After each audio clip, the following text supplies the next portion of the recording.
Hello student, welcome back. Now we discuss about Hertz experiment.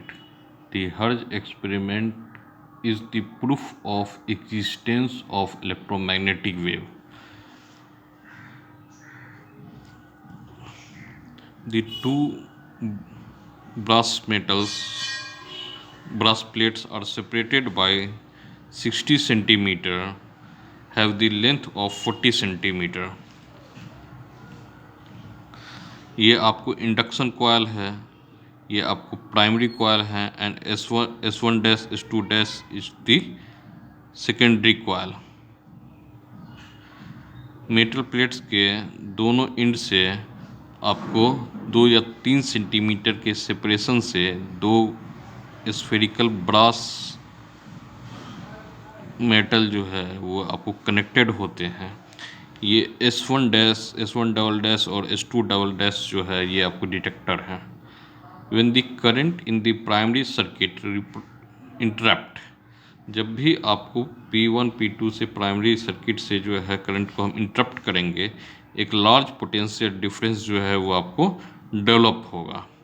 S1 dash और S2 dash के through आपको large potential difference develop होगा और metal plate जो है वो आपको चार्ज हो जाएगा। The higher potential difference ionise the air in the gap. ये गैप जहाँ पे आपको जो है एयर ट्रैप्ड है, यहाँ पे जो है ये आपको जो है एयर यह आपको आयोनाइज्ड हो जाएगी और ये जो गैप है ये आपको कंडक्टिंग हो जाएगा। The high potential difference ionise the air in the gap and make the gap conducting, so the electrons and ions so produced oscillating back and forth across the gap।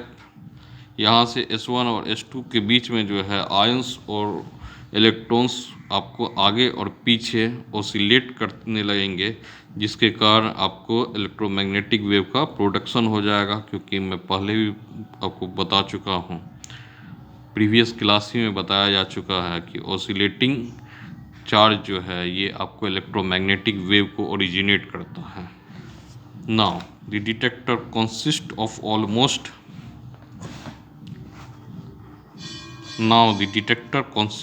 Almost close circular short wire terminating at the two ends of two small polished brass sphere S1 dash and S2 dash।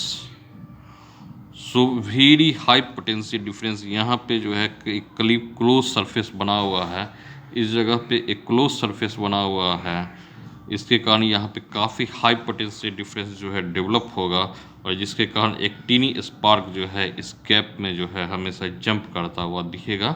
यही आपको जो है electromagnetic wave का जो है existence का proof है। Now the transverse nature of electromagnetic wave. हम जो है एक क्लोज सरफेस जो है एसोसिएटेड विथ पैरेलल पाइप जो है ABCDEFGH को जो है खींचते हैं, जिसके साइड DX DY और DZ होते हैं। Now using Gauss law, line integral E into DS बराबर 0 जो है सरफेस ABCDEFGH का।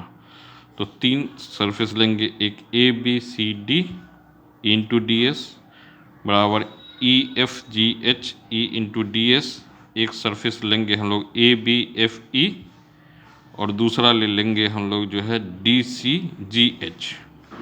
फिर एक सरफेस जो है हम लोग लेते हैं AEHD और दूसरा सरफेस लिखते हैं BCGF इक्वल टू 0। ये जो पेयर्ड इंटीग्रल होते हैं, ठीक है, जो कि XYZ एक्सिस के होते हैं, तो ये E जो है वो आपको Y और Z कंपोनेंट पे डिपेंड नहीं करता है, तो इसका रिजल्टेंट जो है वो आपको 0 हो जाता है। ठीक है, तो इसका जो रिप्रेजेंटेशन, इसका जो पेयर Y और Z कंपोनेंट पे वो डिपेंड नहीं करता है, तो कैंसिल कर देते हैं, तो उसका रिजल्टेंट 0 हो जाता है। आपको इक्वेशन यहाँ पे आ जाता है E into DS ABCD plus EFGH into DS equal to 0। अब इस कंपोनेंट को जो है हम EX मान लेते हैं और इसको जो है EX डैश मान लेते हैं। So E into ds ABCD is equal to Ex dy dz, and E into ds EFGH is equal to minus E dash X D Y D Z. अब ये डी वाई डी जेड तो cancel ही हो जाएगा, तो ई x बराबर ई x dash. और यदि e x equal to e x dash है तो इसका मतलब है कि चार्ज जो है वो आपको स्टैटिक है। and we note and we know that the static charge does not produce electromagnetic wave, only oscillating charge produce electromagnetic wave। तो इसके आधार पे जो है E x equal to zero, क्योंकि कांस्टेंट जो है वो जीरो होता है, उसी तरीके से B X equal to zero, यानी कि इलेक्ट्रिक फील्ड और मैग्नेटिक फील्ड के पास जो है कोई भी कंपोनेंट नहीं है। ठीक है ना, इलेक्ट्रिक और मैग्नेटिक फील्ड के पास जो है जिस डायरेक्शन में वेव का प्रोपगेशन हो रहा है उस डायरेक्शन में कोई भी कंपोनेंट नहीं है। thus the electric and magnetic field does not have any component along the direction of propagation now। so in an electromagnetic wave both the electric and magnetic fields are perpendicular to each other and also the direction of propagation, yani that is the EM wave is transverse in nature।